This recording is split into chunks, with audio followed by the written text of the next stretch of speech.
Hello guys, welcome to Omi lifestyle. সবাই কেমন আছেন? হঠাৎ আমাদের ইচ্ছা হলো রমজান মাসে যেমন আমরা ইফতার করি সব কিছু দিয়ে, যেমন পেঁয়াজু, শাক, চানা বিরান, তারপরে ইত্যাদি ইত্যাদি।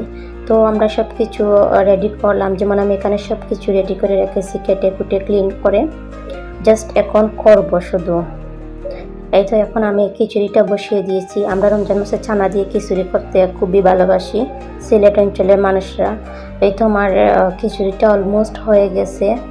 জাস্ট একটু সময় রাখলে খিচুড়িটা হয়ে যাবে। হঠাৎ করে প্ল্যান করা হয়েছিল, যার জন্য বেশি কিছু অ্যারেঞ্জ করা হয়নি গাইস। তো যতটুকু গড়েছিল ততটুকু দিয়েই আমরা এটা করলাম। বাট খেতে খুবই এনজয় করেছিলাম, এটাই সবচেয়ে বড় কথা। তো এখন আমি একটু একটা করে সব কিছু বানিয়ে নিয়েছি, যেমন আমি চানা বিরান করেছি এখানে, তারপরে পেঁয়াজু বানিয়েছি। সব কিছু প্রপারলি ভিডিও করতে পারিনি, কারণ ওই দিন একটু তাড়াহুড়া ছিল। তো এই যে এখানে আমার পেঁয়াজি হচ্ছে খুব সুন্দর। আর এটা হচ্ছে রুচট পাতার বড়া, এটা খেতে কি খুবই মজা হয়। আর সালাদ না হলে তো চলেই না। তো ফ্রিজে তেমন কিছু ছিল না সালাদ করার জন্য, জাস্ট ছিল শসা আর টমেটো। তো এটা দিয়ে সালাদ করা হয়েছে। তো এখন দেখা যায় লেবুও নেই, তো কী করা যাবে? তো আমাদের গাছে লেবু আছে, তো গাছ থেকে লেবু পেড়ে আনা হলো।